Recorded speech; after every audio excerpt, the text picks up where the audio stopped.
Hello and welcome to Unlimited Splash, where I play too many colors and try to get away with it. Today we're sitting somewhere at mid-platinum, trying to rank up to Mythic. I think we have about 12 more days left in the season or something like that. So I am really looking forward to climbing the ladder here. I've actually really been looking forward to drafting some Avatar, The Last Airbender today. It has been a really fun set. And I think we're getting to a point in the format where the archetypes are actually opening up a little bit because people are figuring out what's good to do and doing a lot of it, and that makes more different things good to do. In this pack, Zuko Conflicted is one of the worst rares I've ever tried to put in my deck. I made the bad mistake of reading this card all the way down to the very last ability and not noticing that after you've activated the fourth one, he comes back under an opponent's control, which is a pretty big issue. So don't make the same mistake I did. We will not be taking Zuko. I am kind of tempted to just try to play something that I haven't played before. I've played a lot of Gurupathic decks. I think the Buzzard Wasp Colony is basically unplayable, and Zhao's quite weak. Earth Kingdom Protectors, it would kind of be a nice way of forcing myself to do something just a little bit fast and a little bit aggressive. The other option, though, is I think probably the best card in the pack is Messenger Hawk. Aang's Journey kind of lets you do totally sweet stuff. And honestly, I'm all about doing sweet stuff. So I'm going to do something totally unconventional. I'm going to pack one, pick one in Aang's Journey. And if everything goes south, you can blame me for that. But hey, I'm all about spending my gems and potentially, from time to time, losing a lot of them so that you don't have to. You know what Aang's Journey is? Aang's Journey is a lesson, and Boomerang Basics is one of the best lessons. So I'm going to take Boomerang Basics. Basically, what we're doing here is we're not taking the cards that have the highest win rate, let's admit, right off the bat. I'm taking cards that go consistent with my preferences, drafting with preferences, right? So I know that I really love the Lessons deck and the Lessons theme. I could have taken a white one drop into another cheap white card, but I really love just kind of splashing around in the teamer space and playing with a lot of Lessons. So let's see how this goes for us. I'm just going to take Boomerang Basics and see if that lane happens to be open. I consider pack 3 Invasion Submersible to be just an outright reward. Iroh's Demonstration and Shared Roots kind of let us know that, pack 3, it's early days. Maybe we don't have signals yet exactly, but Iroh's Demonstration and Shared Roots are 2 lessons cards. Iroh's Demonstration in particular is a good lesson, and Shared Roots is a lesson that works in the splashy lessons deck, and then Octopus Form is also a good lesson. So, but having said all of that, Invasion Submersible just beats all of the other ones on raw power. A few cards also worth talking about here, maybe. I've been a little bit disappointed with Earth Village Ruffians. I kind of thought that the 3 power on turn 3 would be, something, but it really has underperformed. And also Sandbender Storm, I also thought at first that card was probably not so bad, but it really is not super playable. So we'll take that and we will see what gets passed to us.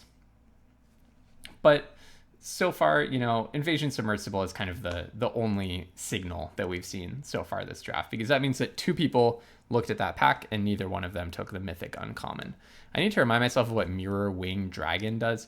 When a player casts an instant or sorcery spell that targets only this creature, they copy that spell for each other creature they control that the spell could target for each other creature, and each copy targets a different one of those creatures.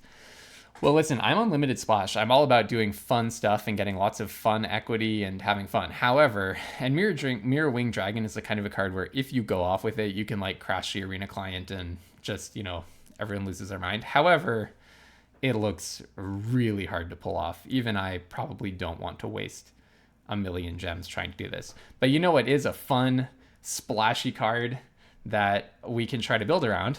Earthen Ally. It's not inherently... It doesn't have high inherent power. It really is a build around. And the 5-color payoff is not that great, which has made this card pretty limited. Even if you get there, it's maybe not so amazing. But it can be good, right? If this is even a 1-2 for 1 with an upside, or a 2-2 for 1 with an upside, let's say, that's because you'll note that it counts itself. So it starts as a 1-2. The moment you play an ally of another color, it's going to become a 2-2. And a 2-2 for 1 is absolutely nothing to sneeze at. A 3-2 for 1 starts to be pretty darn good. And thankfully, we have one of the very best ally cards in this pack, which is Kyoshi Warriors. These 2-for-1s, the 4-mana creatures with a decent body that make another rectangle for you, those tend to be quite good in the last several sets. And Kyoshi Warriors is absolutely no exception. So I'm going for it here. This is quite an interesting decision point. I would say we have many different options here. The first thing I'll say is the deck that we're kind of building right now, is open. I mean, Shared Roots demonstrates that. Yip Yip is also a great lesson. But Gather the White Lotus is a very powerful white card, and that kind of suggests to me that a white heavy deck is quite open right now, and the white heavy decks are very good in this format. Messenger Hawk is great. Pretending Poxbearers goes sweet with Earth and Ally, because this would immediately bump Earth and Ally to be a 3-2, so something to keep in mind. We won't be taking it here. I actually agree with the auto selector. I'm going to take Gather the White Lotus. It's just so much more powerful than Shared Roots is that I think it's worth taking here. And once again, I mean, by the way, Secret of Bloodbending, love this card. I got my friend with this at F&M where we were in a super grindy board stall, and at the very end, I top decked Secret of Bloodbending, and bam, waterbended 10 and took control of his turn, and I actually needed it to win. So that was sweet. But in this situation, I'm just going to pick up the Glider Kids. So this is 2 packs before the wheel. I'm going to take the Glider Kids. This is just looking like cheap white creature-based allies is open, and Glider Kids is a good card. I do think Yip Yip is also a good card, but I'm inclined to just take the creature here. Evasive creature with upside. Kind of looks like maybe blue-white specifically is rather open, but we shall see. So this is the wheel pack. We've seen all of these cards before. Just in case we end up in something that cares about lessons, like maybe Teamer lessons, I do think How to Start a Ride is probably marginally better than Earthbending lesson. We could also end up just in Boros aggro. Avatar Enthusiast is good, is a good card, and we are probably in some kind of ally flavored deck. We don't really know what our other color is, but I think it's very likely that we're in white-based aggro. We are kind of filling up on 3-drops, but it's so much better than Deserter's Disciple that it's just worth taking here. So I'll snap that one up. I did say I thought that blue-white specifically might be open, and indeed here's a North Pole Gates, so down it comes. And in this situation, I mean, I would never really want to play Vengeful Villagers. I think the Giant Koi is not nothing. Rumble Arena might even hurt our mana more than it helps, but I'll just take the Rumble Arena over the Koi here, I think. Probably Walltop Sentries. We're more likely to end up in green-white allies at this moment because we have a good payoff for it. And Rebellious Captives, absolutely not nothing, actually. That kind of does make me think that green is a good secondary color here, or a good other color to be in. Foggy Swamp Visions is really not something for us. Neither are any of the uncommons. I do think Twin Blades is fine, but none of these other cards is really what I'm looking for. So I think more likely than not, I'm just going to take the pacifism here. Let me just try to get a handle on what my colors are. You know, we are unlimited splash. We love to play multiple colors whenever possible. Everyone's going to call me a lunatic for first picking Aang's Journey, but it was just a dream that we didn't get to enjoy today. Probably maybe we'll come back to that Aang's Journey later on. But Path to Redemption is perfectly fine. I'm old enough that I have played a zillion pacifisms in my day, and I've enjoyed every one I ever cast. So we're probably leaning green-white. Oh, United Front is an absolute bomb. This is maybe the best card that we could have seen, actually, if I could have picked one card in this set to open. Could be, I think United Front is the one I would have picked, to be honest, given the cards that we've picked so far. I mean, it's sweet, partly because we have multiple token creators. We have Kyoshi Warriors, Gather the White Lotus. It even synergizes with Avatar Enthusiasts, because if I make 5 allies, this thing's going to get +5/+5 immediately, plus another +1/+1 counter. So yeah, I mean, we're just going to windmill slam this. Let's look at what we could wheel in this pack. Maybe Wandering Musicians could come back to us. Maybe Razor Rings. If something like First Time Flyer or Fire Nation Attacks comes back, I'll be actively surprised. But we'll see. You know, maybe there will be like a Razor Rings coming back. That's just something to keep in mind. We could take Kyoshi Village if we think that we're going to end up splashing. By the way, this card has quite a good win rate, but I really see it very late on 17 lanes, and I've had a hard time building around it. I think it probably tends to go in Boros aggro decks that are just really good inherently, but there probably are cool combos that I just haven't seen yet. Anyways, we could take Kyoshi Village and try to get into making our green cards a little bit more playable, but I'm pretty indifferent between green and blue, and I'm quite certain that I'm playing white, so I think I'm just going to take the really good white card. By the way, this card is particularly good, I think. I mean, it looks like kind of a controlling card, but it's quite good in an aggressive white deck because you can just flicker their thing out of the way while you're attacking.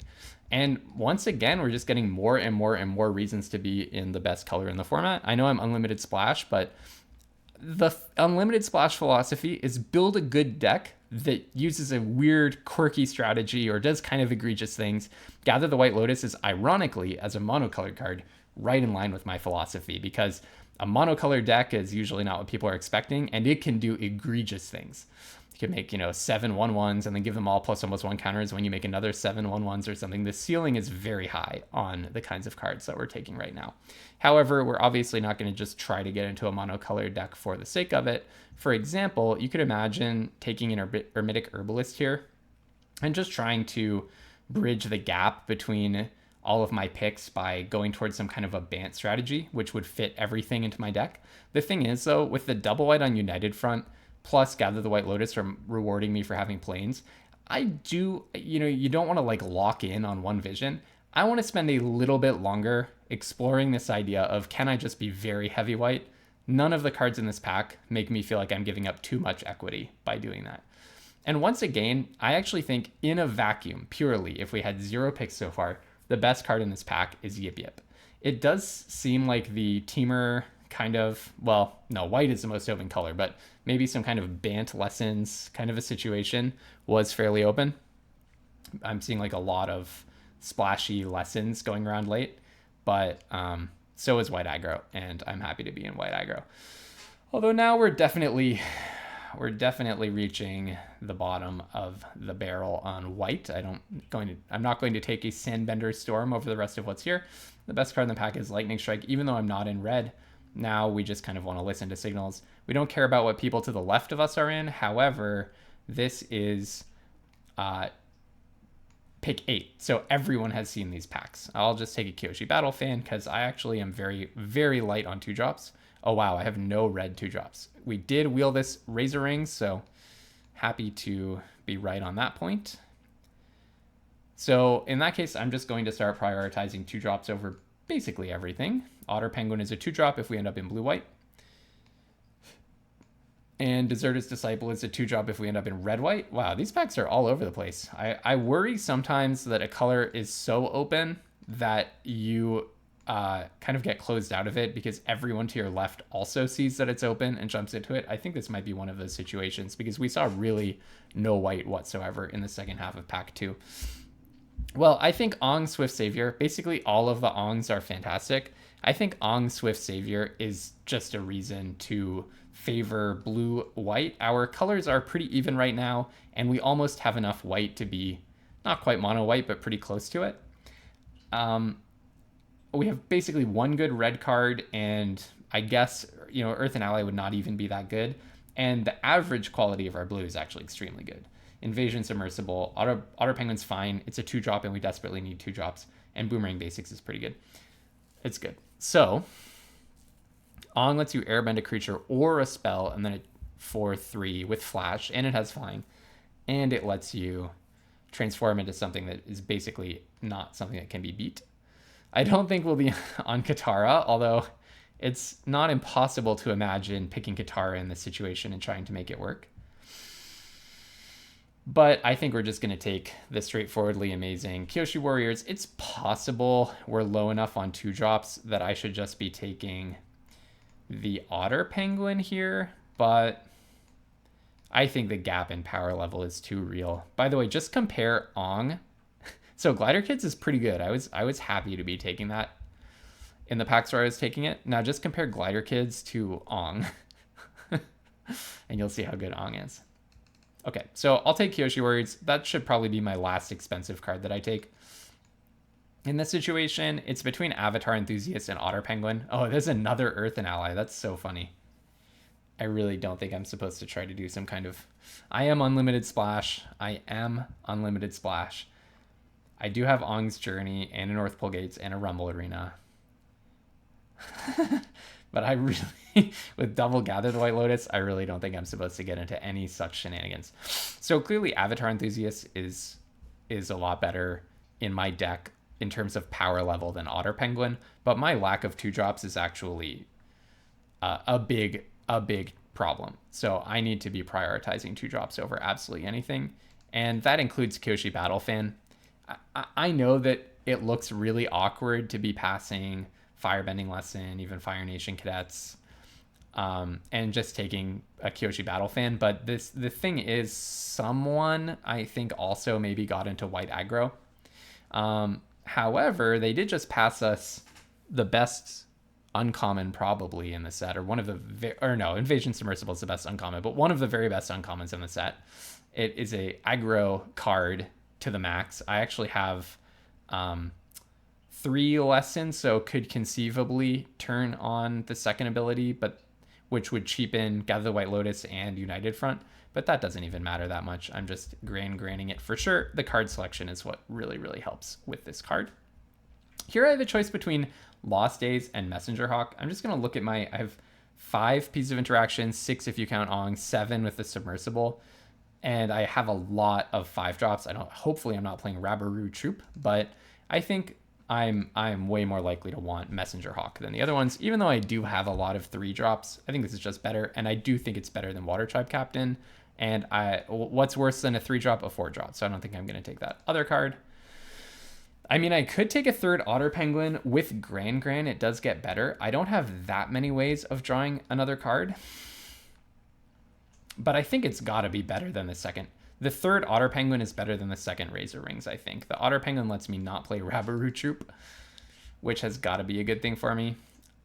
Did we end up in the open color pair? Unclear. We definitely tried to stay flexible for as long as possible in this draft. I guess I'll just take Meditation Pools.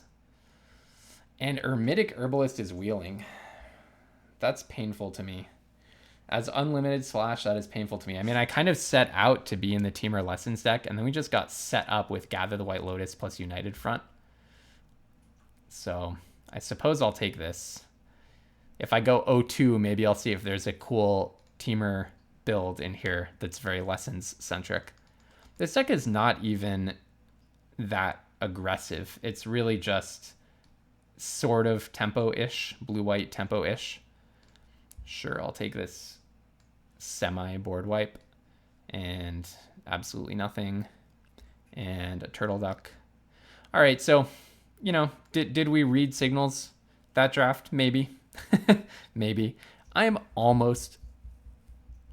very heavily white, but the problem is a bunch of my early plays are blue, so I don't think I can get away with skimping too much on islands. I think I'm going to hope that 8 islands is good enough and lean a little bit towards white with the double Gather the White Lotus. That might be asking for trouble. I wonder if there's something I can replace. Like perhaps I actually don't play that 3rd Otter Penguin and I do play, as painful as it is to say, do play the Rabaroo Troop. No, because I should be winning in the air well before it comes to Rabaroo Troop. I don't think I need that as a win condition. I mean, honestly, I'd be happier with 16 lands, but with Gather the White Lotus, United Front, I think I do have a kind of mana-hungry enough situation here. Okay, so let's see how this goes. I feel like I started following signals in Pack 1. It didn't go exactly how you would hope, but I think we have a functional deck with a functioning curve. We'll have a 2-drop most games, and we definitely have some powerful cards in our deck, including Aang and Invasion Submersible. We have 2 top bombs, Aang and I forget what it's called, but the X and 2 white spell that makes a bunch of allies. All right, so we might just be Razor Ringsing that. Nah, let's play Kyoshi Battle Fan. By the way, I got these sleeves recently on the winter sale. If you by buying something that was marked holiday sale, I got these awesome Ice Age sleeves, which is cool because I actually have an Ice Age deck box. Okay, so what we are going to do here, and I should always lean towards playing more planes. I wonder if they're going to block and do the thing where they search for a land. Basically, I'm just going to set this up so that whatever they play next turn, I'll probably just airbend it at the end of their turn with Aang, because Aang has flash. I could technically play Avatar Enthusiast to get the extra counter out of that. Yeah, this is what I thought they would probably do. That's perfectly fine. I mean, they're getting a ramp advantage. Okay, actually, you know, I kind of talked myself into, I actually want to play the Avatar Enthusiasts and develop my board. Because I have Invasion Submersible plus Aang, it kind of seems like I'm playing it, and they have ramp on their side. It kind of seems like I want to take my tempo seriously in this situation. Okay, they threw away a land. All right. And now they'll play a land. And then play something for 3. Rumble Arena. Hopefully this doesn't have a ETB. When it enters, you gain 3. Oh, that's pretty annoying. Well, they're at 1 out of 3. Okay.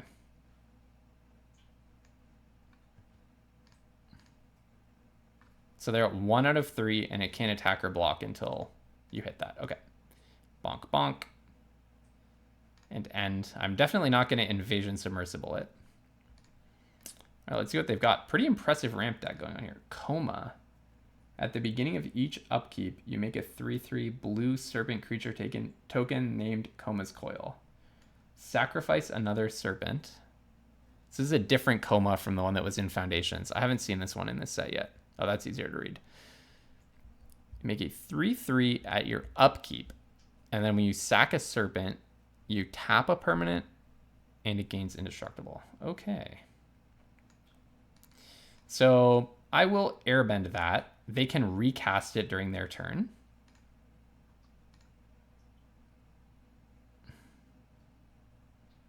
But they don't get an upkeep before recasting it. So now United Front for 3. Yeah, it's gotta be, right? This is not the most impressive United Front ever, but I just need to put the pressure on. And as I pointed out during the draft, my Avatar Enthusiast just kind of goes nuts now. Bonk, bonk, bonk. They have maintained a very high life total to their credit. So, but that seems like a pretty compelling answer to Coma. I mean, isn't Avatar Enthusiast bigger than Coma now? Yeah. All right. So Coma comes back. Hopefully they can't turn their Lion Turtle online. United Front was a sweet draw there, clearly. I mean, that was a lucky twist for me. But we'll see how lucky it was. I mean, they have a lot of mana to play around with now. They're on a 3-turn clock with just Aang alone. Is this a bite spell? What is it for 4? Earth Rumble, yeah, it's a fight spell. Okay. Up to 1 target creature, so they can fight Coma into Aang. Well, 2, 4, 6, 7, 8, 9. I think I have lethal. Oh, of each upkeep, including during my upkeep. So I bounce Coma, attack with everything. They chump. I'm just wondering if there's a world. Yeah, Gather the White Lotus looking pretty bad here. No, I think I just I'm gonna bounce Coma, attack with everything. They get to block a 2/2 with a 3/3 and chump, and they're taking 3, 4, 5, 6, 7. It must be that I bounce Coma. Yeah, I mean technically I could bounce the 3/3, but I don't really see any. And then Razor Rings Coma, but I don't really see any very good reason to do that. What is this? Sack it. Okay, you could sack it. Yes, it gains. Coma gains indestructible, yeah. Oh, you can tap my 7/7. Sure. Do I have any way of activating Otter Penguin in my deck? So I could activate the Submersible here. So they cannot give Coma indestructible. Oh, no. Oh, they didn't give Coma. Yeah. Okay, fair enough. Fair enough. Okay, so in with the team. They block the 3/3. It makes sense. Taking 6. Bonk, bonk, bonk. And then Gran is one way that Otter Penguin can get activated. The Otter Penguins are so bad in my deck. They're so bad in my deck. But putting down another permanent is nice because it means I can activate Invasion Submersible at the end of their turn. They'll need something pretty special to win here. Although they do seem to have some pretty special cards. Okay. but they did not quite have it. All right, we beat Coma. That's the first time I've seen Coma come up in this set.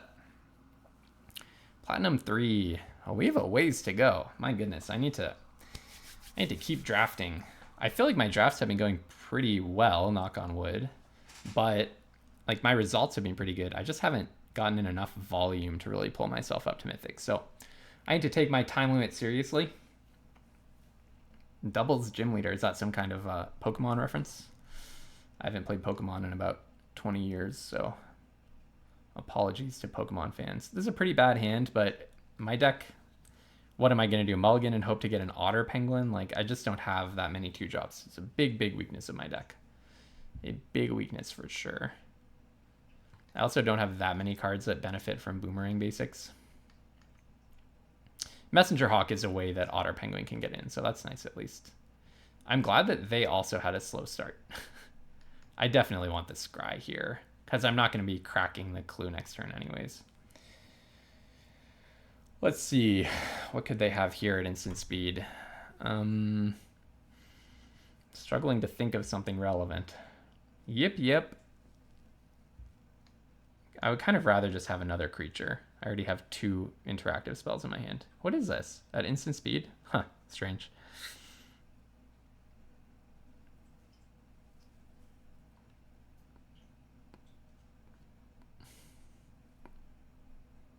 This is a cool Plains. Path to Redemption. Okay. So, don't mind that. Boomerang basics. It's a little slow, but gets us some nice advantage here. Play a Plains and Glider Kids. And now the 5 mana would make 3/1/1. The 5 mana spell would make 3/1/1s in Scry 2. Not bad, not bad. Don't think I need another Plains though.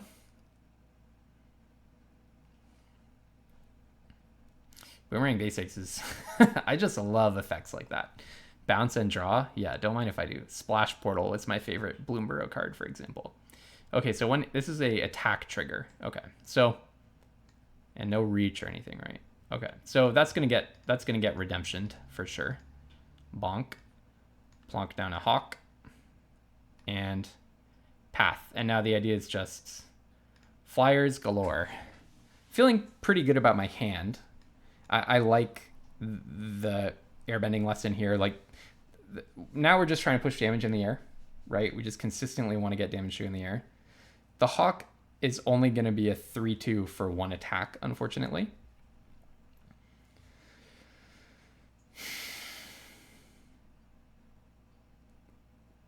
But airbending lesson is really nice in a tempo situation because it replaces itself. Just temporarily gets rid of a blocker and replaces itself. The perfect effect for this situation, pretty much. And I have a lot of good draws in my deck now. Oh, you're onging me. Yeah, well, I see. You said 2 can play at that game. So I can bounce their Ong. And then they can Ong one of my things that has an ETB. I don't hate if that's what happens. Yeah, let's do that. In with both.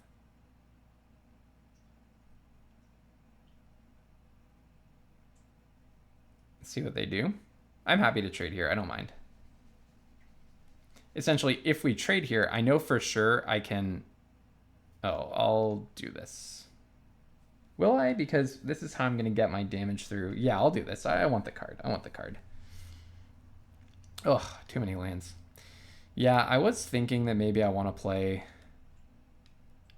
16 lands, but the issue with that is I just don't have enough good cards to justify playing 16 lands. So they cannot play Boulder and Ong here. They have to make a choice. Boulder and something else. Looks like they do have a 3-drop that they're interested in landing. I might just airbending lesson during my turn. Oh, bring that back. Oh, don't mind if you do. That's a very slow turn.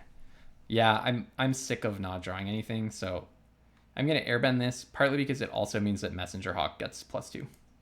Oh, unless they have a hexproof trick, but I don't think they can. There's a 2-mana one. There's no 1 green hexproof trick in this set, right? Is there? Am I about to be proven wrong? I don't think so. Kyoshi Battle Fan. That's actually fine because play this, play the fan. I'll equip the fan to the hawk. Equip the fan to the hawk. The other thing that I could do is just tap 3 and get in with the invasion submersible. That's actually better, right? That's actually better. So if I put the fan on here, then I can only tap. Yeah, I did not play this turn. I played Airbending Lesson this turn, so it's not summoning sick. So activate the submersible and just push a little bit more damage. Dang, you thought this was unlimited splash, and actually it's unlimited aggro. My deck is not even that aggressive. Okay, let's see what they've got.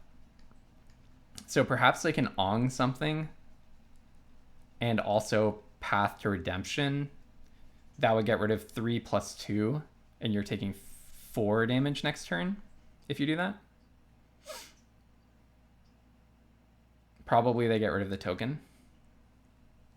I do not mind if you get rid of Invasion Submersible. Not at all. This cannot be good for them. Aren't you dead here? I feel like that was not what was supposed to happen there. Oh, you're not quite dead. I'm 1 damage off from lethal because the Battle Fan is on something that will do damage. Okay. Bonk, bonk, and play the... Yeah.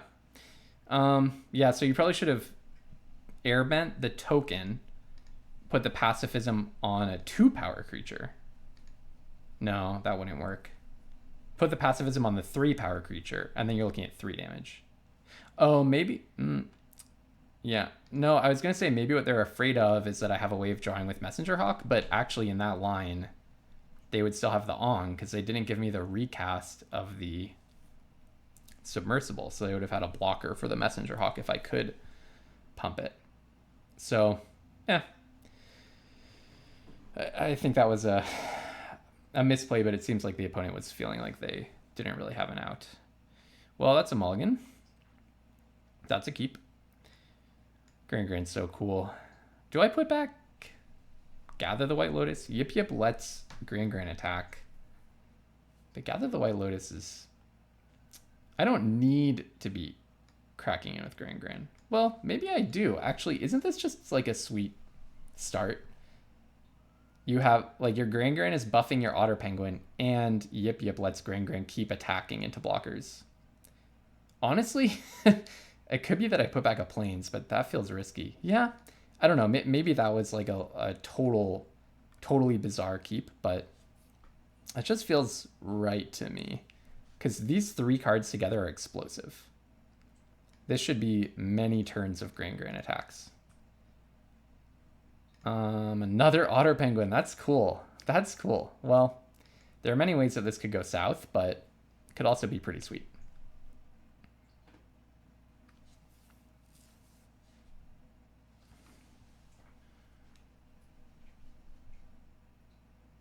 So, okay, they play a 2/2. Wandering Minstrels. That's pretty awesome. All right, in with both. Or sorry, south. Or yeah. I think I still do put. Maybe it's the second Otter Penguin. I don't know if I want to get too attached to this whole Otter Penguin dream. Although no, I'm about to play that Otter Penguin. What am I talking about?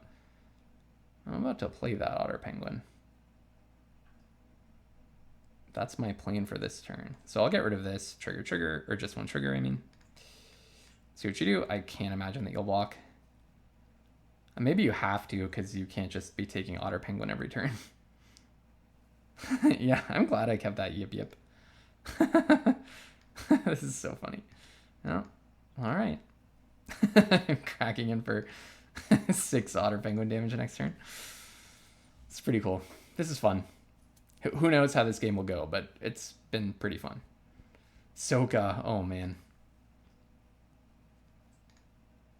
All right, you gain a life. I'm sure you don't attack. So what happens if I crack in with Gran and they, let's say, double block? Then I get to kill the South Pole Voyager. Yeah, there's like no issue for me here, right? So, and with both, I hope I draw an untapped land.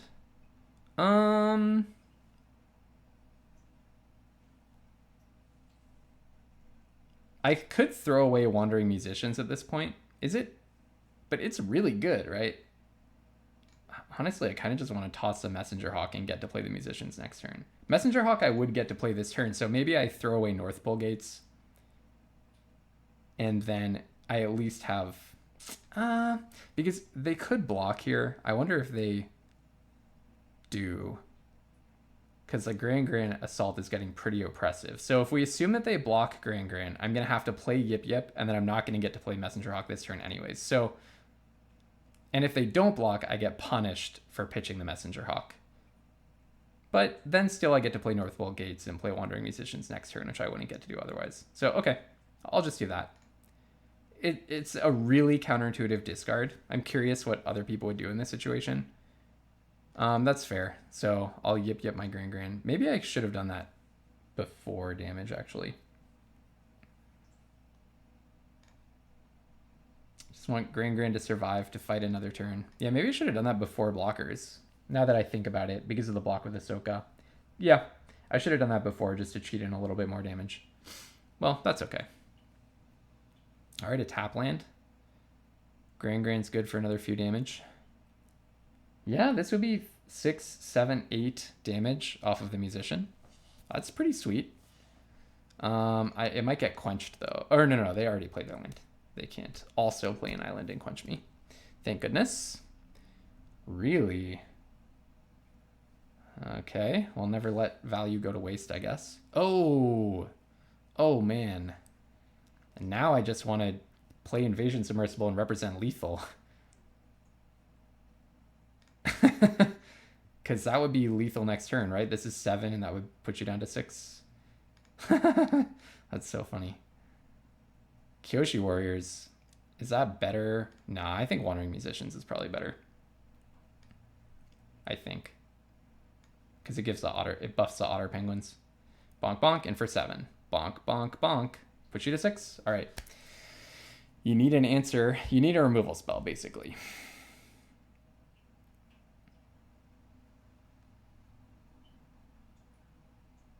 Actually, even if you kill Gran, I can, if I draw an untapped land, then I could crack my North Pole Gates and get in with the Otter Penguins.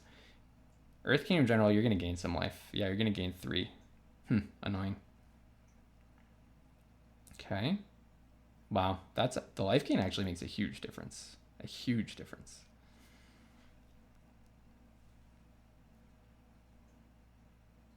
Attacking. People online are very aggressive at Magic, by the way. Very aggressive. I can force a block if you attack. I can force you to block with Earth Kingdom General and kill your Earth Kingdom General. I don't think that would make any sense. Okay, so I do Glider Kids. The line is Glider Kids. Use the Glider Kids and Gran and the land to activate the Submersible and crack in. What happened to their... I'm sorry. Oh. I was like, what happened to their island?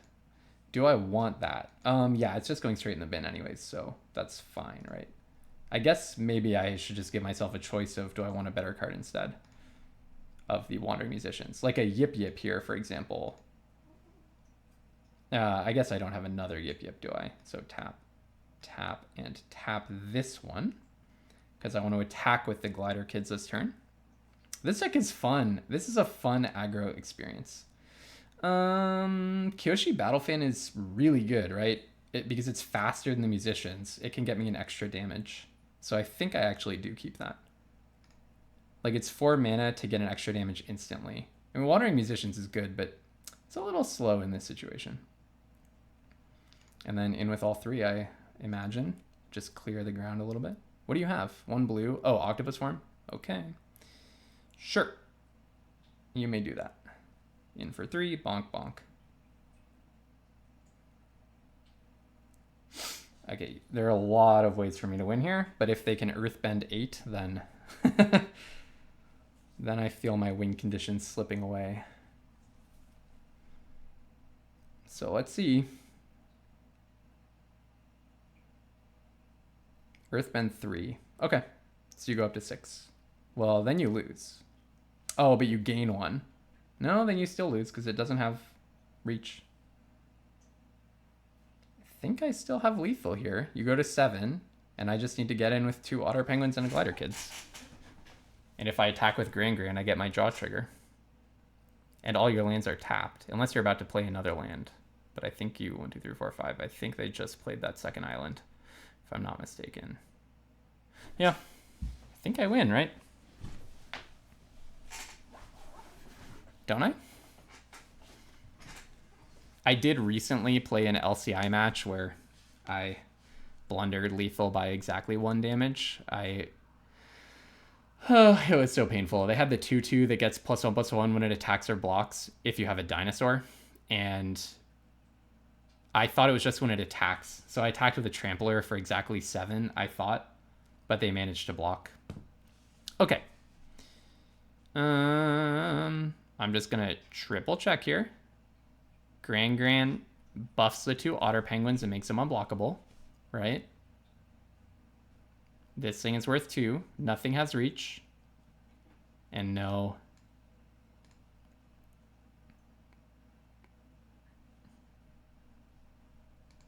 Lifelinkers. So let's just not be foolish about this. Get the extra thing in. Get the extra damage point. Toss that. Should be good. 7 unblockable +2 in the air.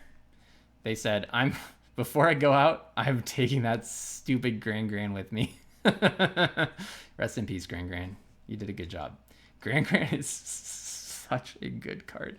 It's out of control. All right, that was a fun one. I do really like that kind of right down to the metal resource management aggro deck. And the otter penguins were awesome. I mean, that was the best case scenario for our otter penguins, for them to be following up a Gran. But now I'm wondering, I mean, I do have 4 otter penguins. If I had, 3 Grans and 4 otter penguins, that would be good. I think the battle fan is just better. I was wondering if I should, cut something for anything, but I spent too long, first picking the Aang's Journeys to have a lot of extra white aggro pieces lying around. That's fine. Such is life. That's how it goes. All right.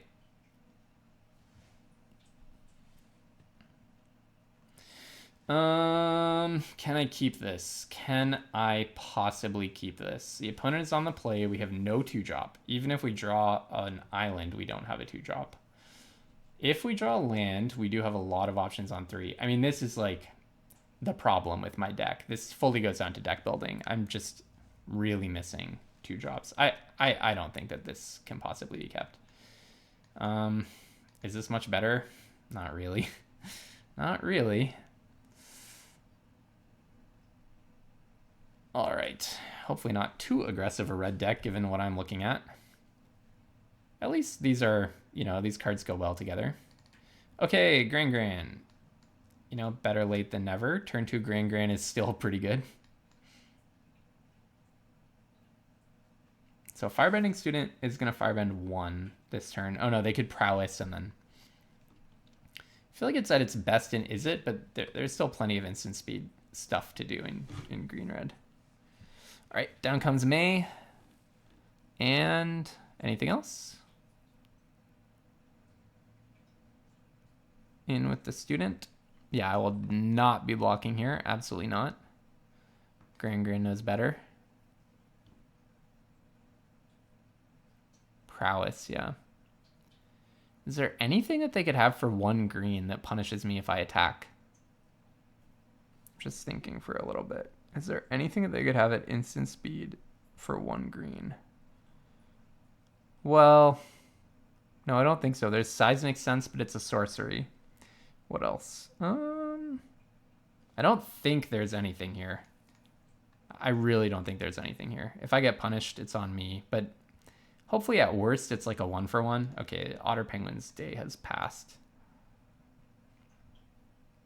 Okay, yeah. Very glad to pull an Otter Penguin off the top, by the way. That was nice. I don't really want to spend a turn drawing that.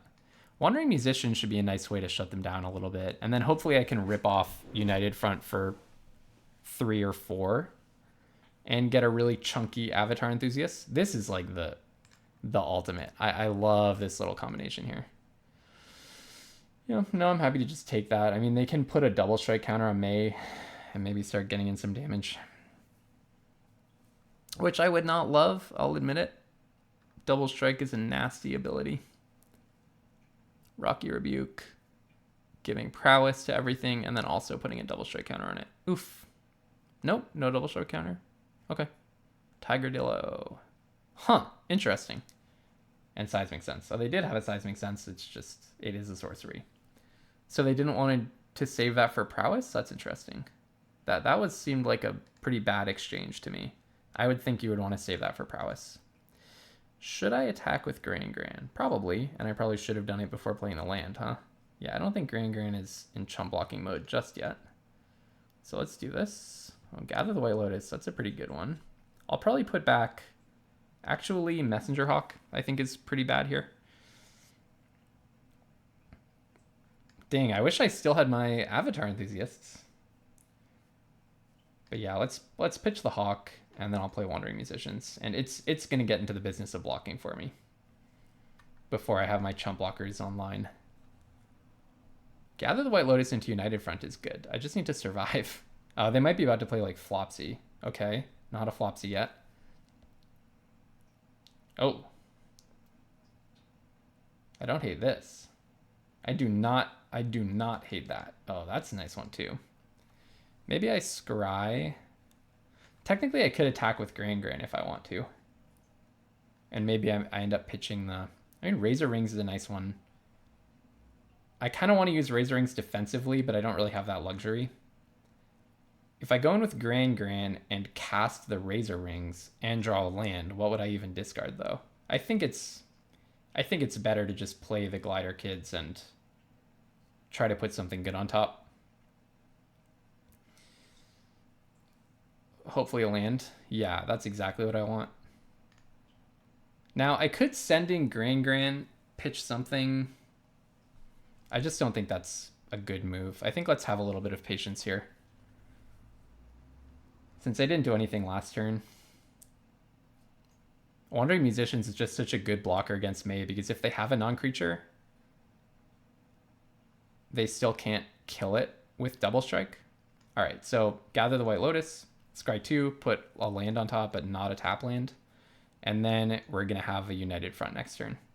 And I should have done this first, but I will attack with this, because my life total is high enough. I can do that. If they attack with everything... War Balloon. What does it do? Put a fire counter on it. If it has 3 or more fire counters on it, it's an artifact creature. So you can just turn it into an artifact creature right now. Sure. I accept. And then your Tigerdillo can attack. Yeah, that's not nothing. I just want to rip off United Front more than anything. So I'm just going to go ahead and do that. United Front for 4. That sounds pretty good. Bonk. I don't know what their last card could be. I was thinking like Floopsy or something, or Flopsy, but that doesn't seem too likely now. So I probably can just attack with these 3. If I attack with these 3, what happens? Well, Gran can get eaten if I do. No, it can't. It's going to get +1/+0.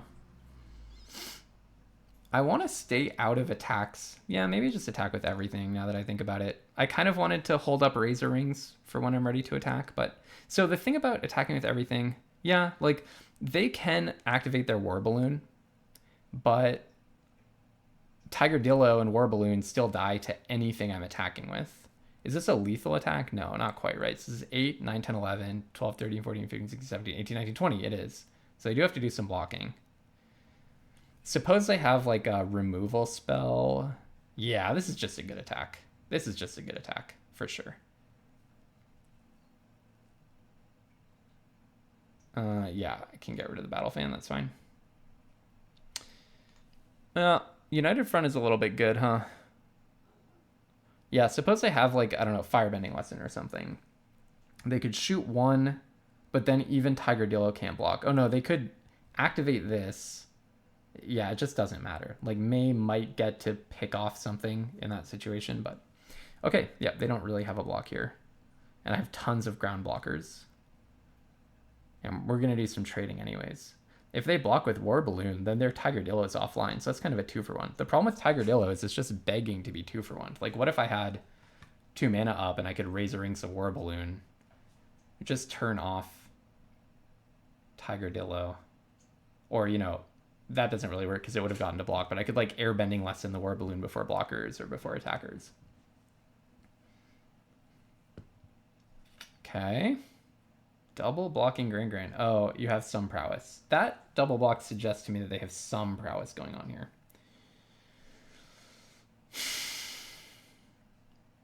Okay, this makes more sense on itself. It's like you would only... Okay, yeah, this makes more sense, I think.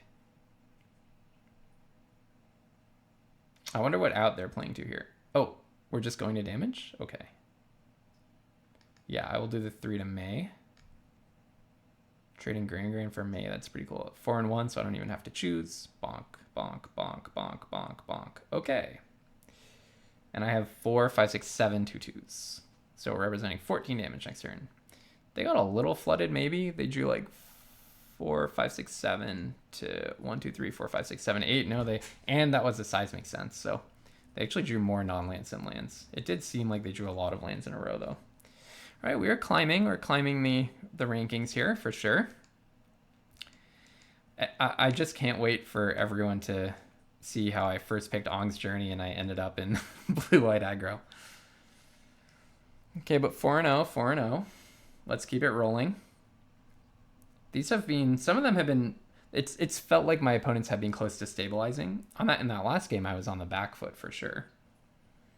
Silo Bends. This is an easy keep. I have 2 2-drops, an interactive spell, and a goal, and now another interactive spell. Yeah, this is an easy keep. Hopefully we draw more lands. We do need to draw more lands. But overall, easy keep. All right, that's the land that I really wanted. So I'll play my own battle fan. I am happy to trade. Boros is probably more aggressive than my deck, so I am happy to trade. Or to block and see what happens, let's say. But Wandering Musicians plus United Front, yeah, that's a sweet one. Okay, what does it do? When it dies, you make a clue. And crew 2. Now, this is kind of funny. Do I just Boomerang Basics their 2-1? They'll crew this thing in response. It's interesting. I could trade Boomerang Basics for half a card, which is not awesome. I could hold up Razor Rings so that if they attack me, I Razor Rings it, but I don't really want to do that either. Trading Razor Rings for half a card. Trading Boomerang Basics for half a card and then trading Razor Rings for half a card. Seems like not the best use of my interaction. Okay, so you crew it up. I accept. So I don't really want to follow that up with a subpar Razor Rings. Let's just do this. I would rather try to keep them off of the warship by killing whatever creatures they find. I can always Razor Rings the warship when it's a blocker as well. Okay, this is fine. So almost certainly I'm just going to play Wandering Musicians, which by the way is good against the warship. 2-5 is like a really interesting stat line. All right. Kyoshi Warriors is a nice one. But yeah, let's just play the Musicians. Do they have a Razor Rings of their own? Kind of seems like it. Or Lightning Strike.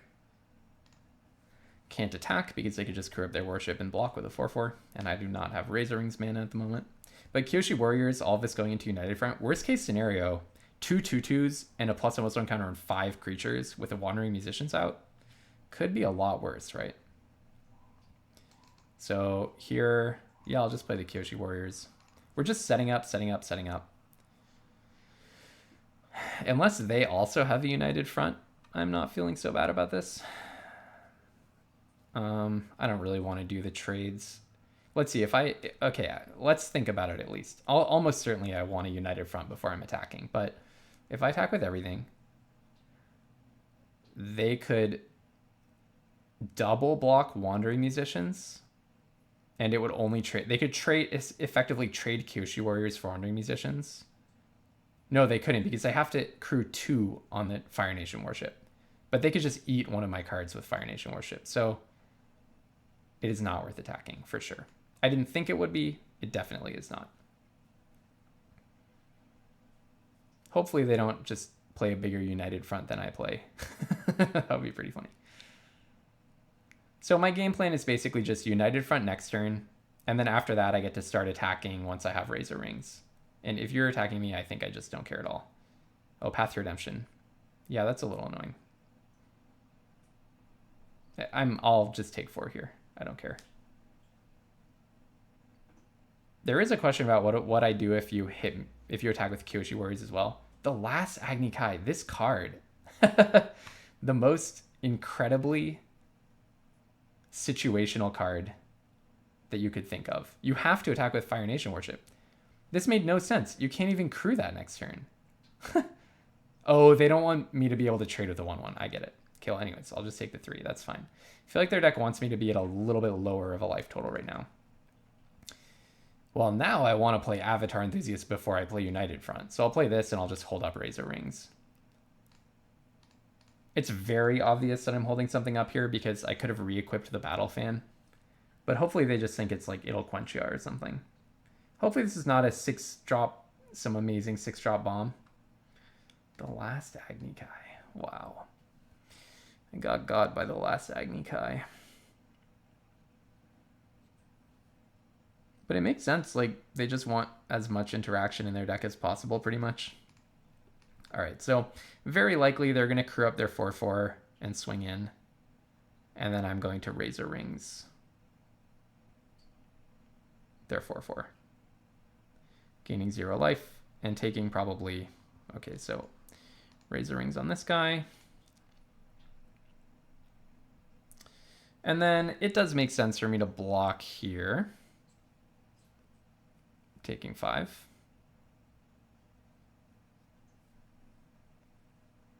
I guess I could block there as well. There's this chess concept of counterplay where even though my cards are about to get better, I want to deny them the opportunity to like kill me. And trading the 1/1, which is going to be a 2/2, is probably fine because I'm going to have a bunch of 2/2s.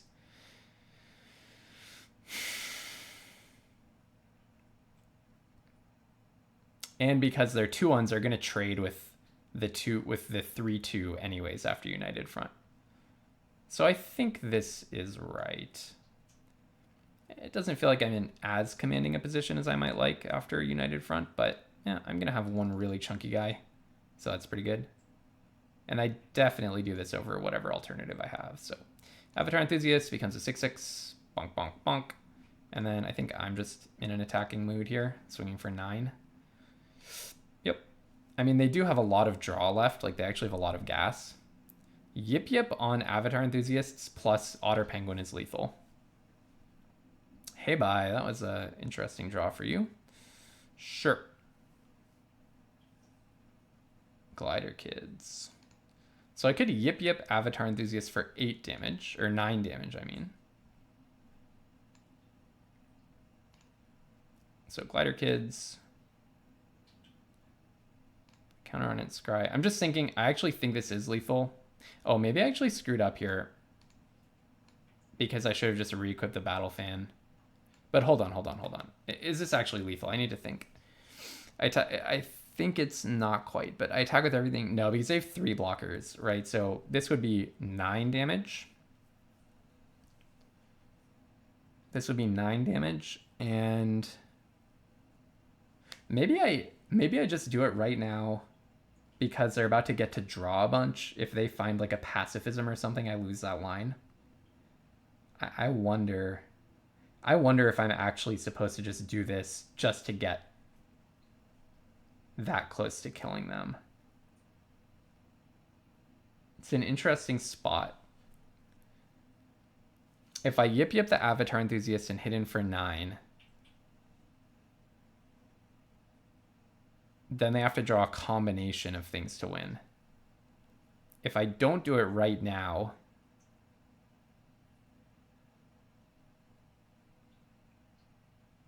then one pacifism and a few good draws is enough for them to win.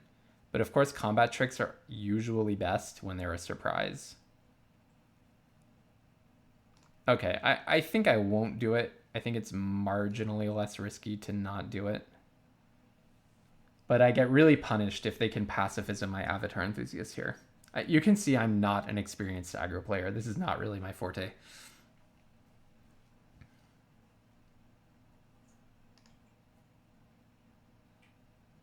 When I say not really, I mean really not my forte. Well, hopefully they don't rip a pacifism off the top. Is there anything at instant speed that I need to be worried about with respect to nerfing the Avatar Enthusiasts?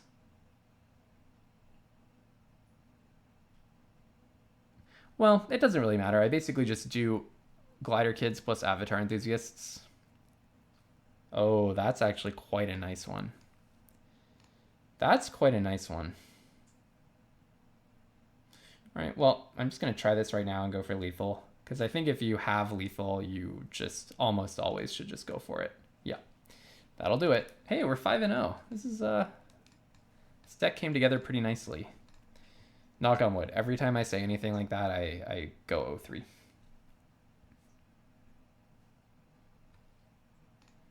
Five and 0. Let's do a clean sweep. 2 more wins. Come on. Come on. We can do it. I didn't know if my deck had the gas, so that's kind of cool. Approaching Platinum 1 now. It's going to get harder and harder and harder. But I believe in us to hit Mythic. I believe I can do it.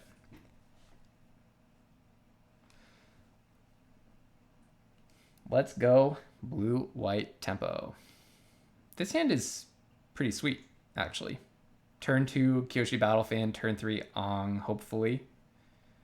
With a Boomerang Basics for interaction if I need it, with the possibility of Kyoshi Warriors and to gather the White Lotus. There's a lot to like. Another red deck. All right, I need to prioritize playing planes. Now I extra need to prioritize playing planes. Aang is just bonkers. What a card. Okay, so I don't have... Okay, play my planes, and then I don't have anything else that I want to play, do I? So end. Whatever they play is getting airbent, almost certainly. Ah, and if it has an ETB... Aha, yes. Airbend target spell. Man, that is a good spell, by the way. All right, get airbent. Play this. In for bonk and bonk. And then Kyoshi Warriors. Actually pretty close to flipping Aang, by the way. Put a +1/+1 counter on each tapped creature you control. Yeah, that's pretty good. I wish this were a planes, but you know, you can't have everything in life, can you? So they're gonna probably make 2 1/1s. This card is so good, by the way. I actually have not even gotten it in my deck because I think everyone is like first picking it. Fire Nation Drill. That is quite a card. That is quite a card, I will tell you right now. All right, rest in peace, Aang. You had a good run. Well, that does make my winning a little bit more complicated. And with the team.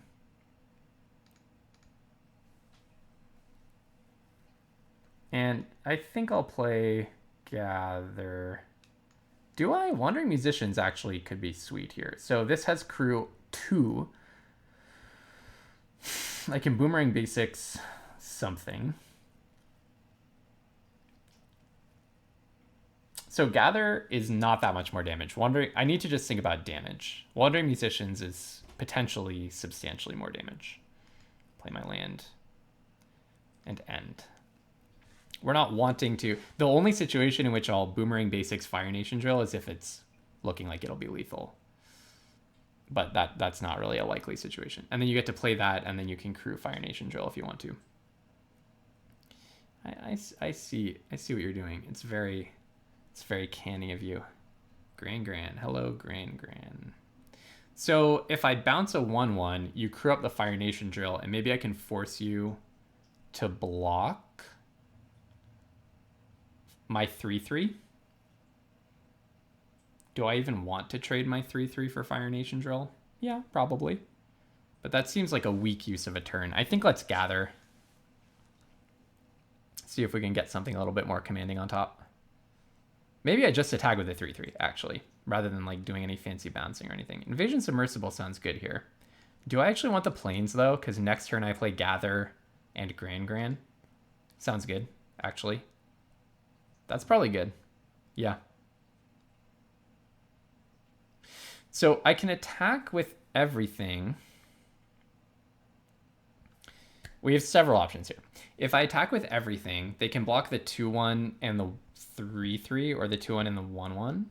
They could crew up their drill and block the 2/1, but then they're taking 4, which seems prohibitively bad for them. I think this is an attack with everything situation. I don't think they can really punish me for attacking with the little weenies. Just trying to get as much damage through as I possibly can. I assume they're going to block my... They crew 2, block my 3/3, and then they take 3 going to 5. That's what I'm guessing is about to happen. If they want to go for value here, I'll be a little bit scared. That's a little scary. You think I can't push 4 damage? That's a little scary to me. All right. Challenge accepted. They're saying I cannot push 4 damage.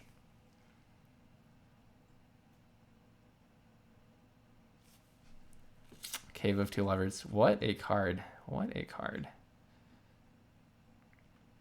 All right, so I can at least bounce Zuko. So I think what I do is I start by bouncing Zuko. They'll crew the Fire Nation Drill. I attack with everything.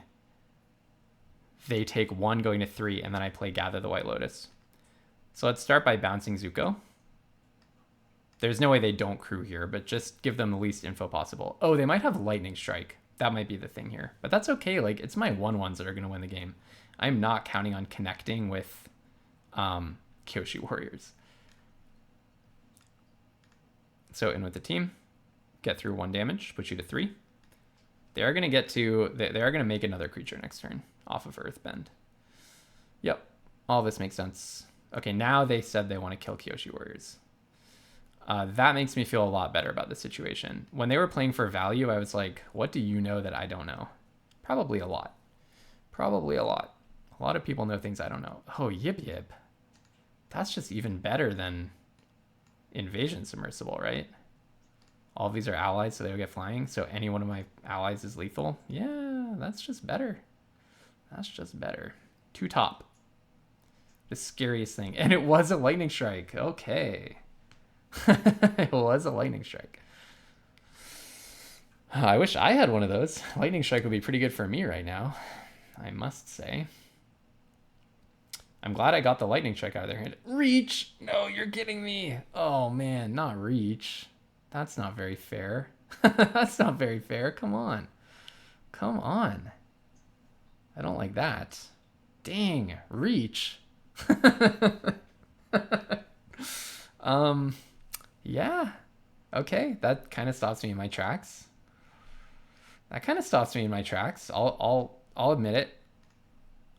I'll admit I wasn't necessarily expecting that. Now, would I rather equip the fan or crack North Pole gates? 1, 2, 3, 1, 2. That would only matter if I find a 1-drop on top and I have all of my 1-drops.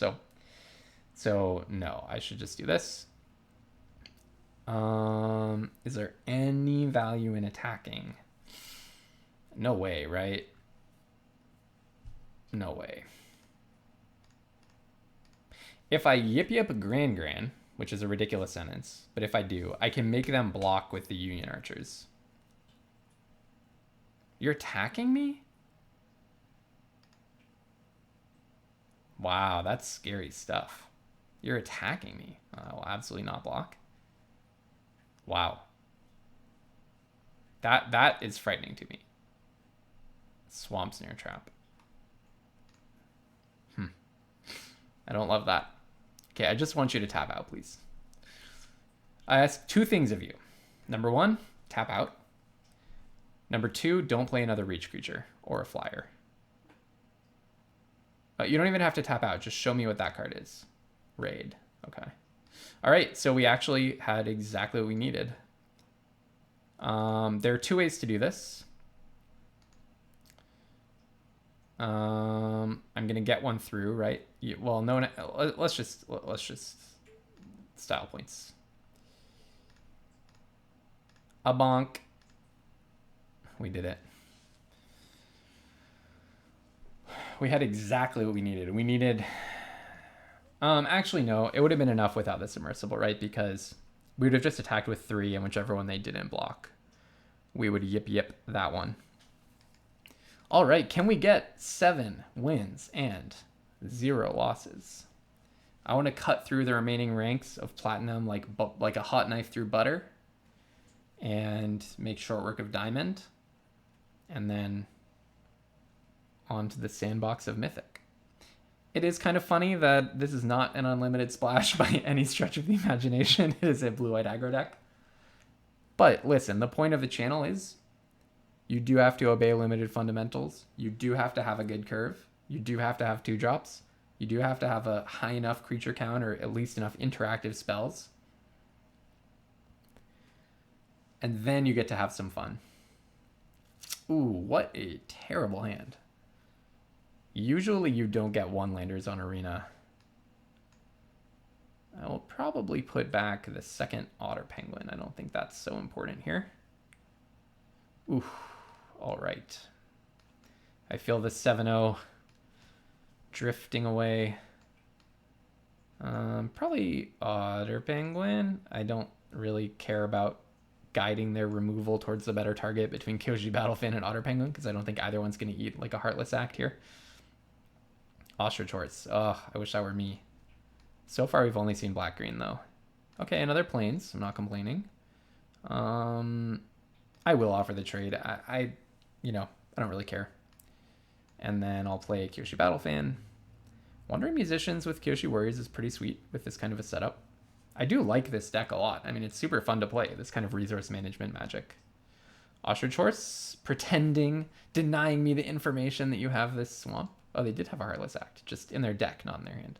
Badger Mole. Yeah, I love the kind of ramp deck that they're playing. I've been really, really enjoying that in this set. Okay. Do I attack? It's kind of interesting.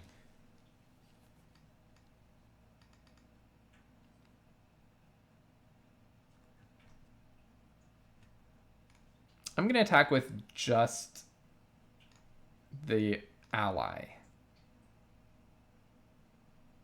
That's fine. Trading your 3-1 for 3 for my 2-1 for 2 that leaves behind an equipment. I have no complaints.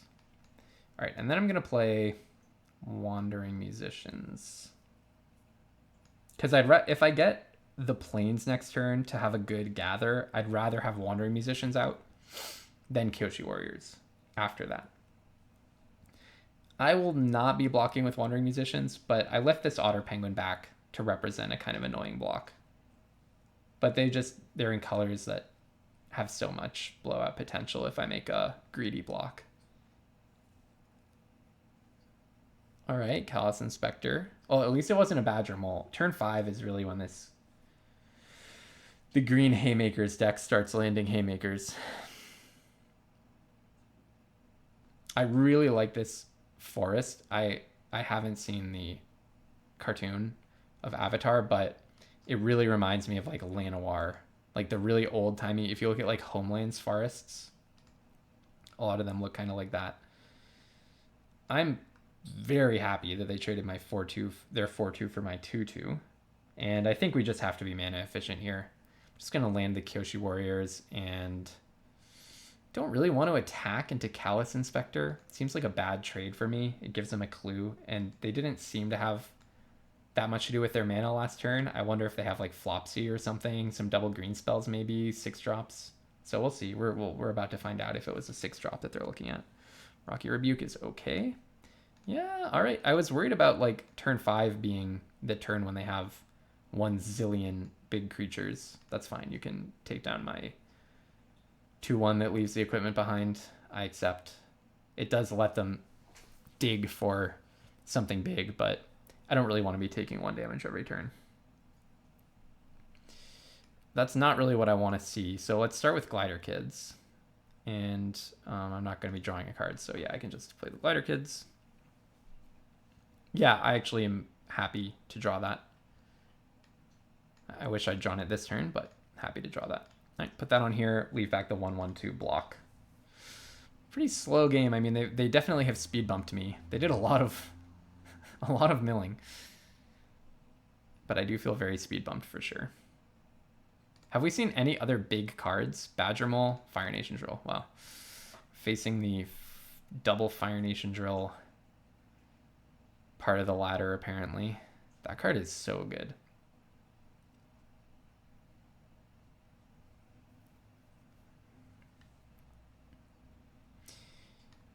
Last weekend, I won a regional championship qualifier tournament where I had a Fire Nation Drill, and I came up with a weird little line where I airbended my own Fire Nation Drill. Oh, that's good against Fire Nation Drill, yeah. In order to get a second kill trigger on the opponent's stuff. Would I triple block Fire Nation Drill? Well, I certainly wouldn't quadruple block it. I guess this gives you... Maybe I don't attack, because this lets you draw a card before your turn. Oh, that probably doesn't make a big difference. I'm in a bit of a tight spot here.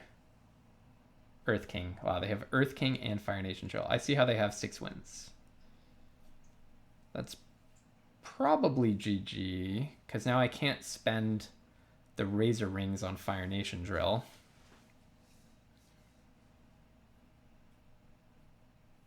With power 4 or greater, not total power. Okay. Well, let's see. Wow, I mean, they really do have the bombs to back it up.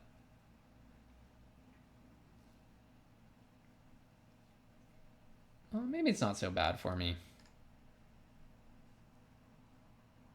We're at a point in the game where I guess this is not so important, them getting to search for land. Boomerang Basics, that can kill a bear. Yeah, that can kill a 4/4 bear. It's very scrappy. It's very scrappy, but that can kill a 4/4 bear. The number of clues that they're getting, I mean, I know it's just that they were drawing Callous Inspectors. They're basically just cycling Callous Inspectors over and over, but it just feels like they always have lands. Okay. Wow, they have the removal too. Their deck is nutty. And then a Messenger Hawk is a really, really good one. Wow. Yeah, this is pretty out of control. Okay. So, resolve, go get your land.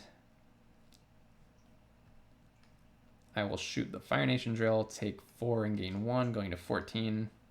Next turn, draw Boomerang Basics, bounce your bear, pass to you. You get to draw 2 cards.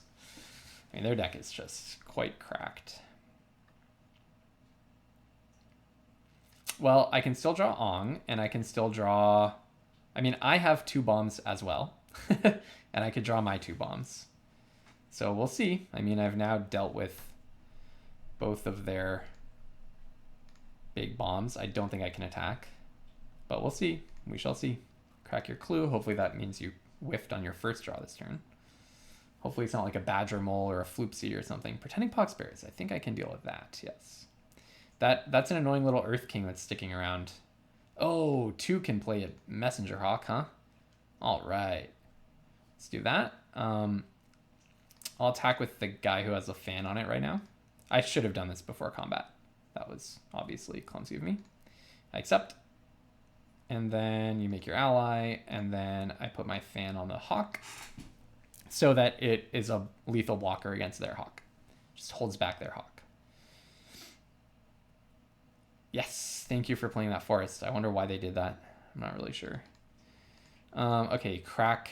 Do I crack the clue? I probably play Invasion Submersible and bounce their 1/1 because both of these had amazing ETBs. So that thing can go away. Then I'm going to tap those through. No, what just happened? Oh, that was exactly right. Okay, thank goodness. Okay. Tap those 3 to make good use of my clue. Attack with the Hawk. I'll let you decide if you want to block. And then crack the clue. There's a reason Invasion Submersible is so good. Bonk. And then I can hold this. No reason to play it, because even if I draw the X spell, I can just play it on that turn. And by the way, I really do want to draw that X spell.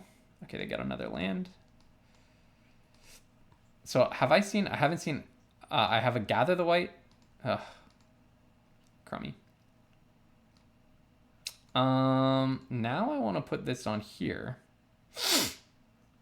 and go in for 6.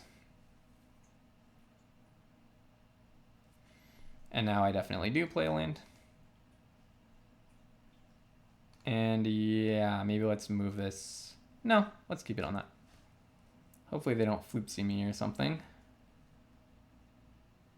Oh, maybe I should have put it on the messenger hawk. Yep. So the hawk. Hey, we did it.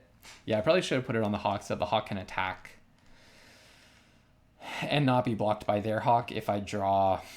Well, no, because even if I draw the X spell, my hawk would get a +1/+1 counter. So it could still attack in. All right, a clean 7-0. That's pretty sweet. And it brought us up to platinum level 1. It got us 2,200 gems. Oh, whoops. I meant to go look at my deck and do some deck tech. Well, anyways, just quickly, the Gran plus Otter Penguin combo was pretty sweet. The 2 Gather the White Lotus were pretty well supported in my deck, but it was clear that they're way better in a deck that has more planes. I definitely felt several times that I wanted to be drawing more planes. Let's see what else. Messenger Hawk is just a good card, and the Glider Kids are good because they get in evasion damage. Obviously, whatever it is, invasion reinforcements, I guess, the X-Spell is just absolutely bonkers. It feels almost impossible to lose unless you're almost dead on board when you cast it. It just feels almost impossible to lose after. And Aang clearly was nutty. Really happy that I got to play with that. The fact that I could airbend their Saga before the Saga had the ETB trigger was really, really strong. So all in all, you know, very funny result when I first picked an Aang's Journey and tried to showcase my unlimited splash strategy. But hey, if there's a 7-0 deck in the pod to be played, then I'm going to play it. And, or at least I'm going to try to find it. And here we are sitting at Platinum Tier 1, about to climb to Diamond, and then we'll climb through the ranks of Diamond. We have how many days left? 11 days. Climb through the ranks of Diamond, and we'll get to Mythic. So thanks very much for watching this Unlimited Splash video, and I really hope that you'll join me. Hopefully there will be more splashing next time. Really hope you'll be there and watch.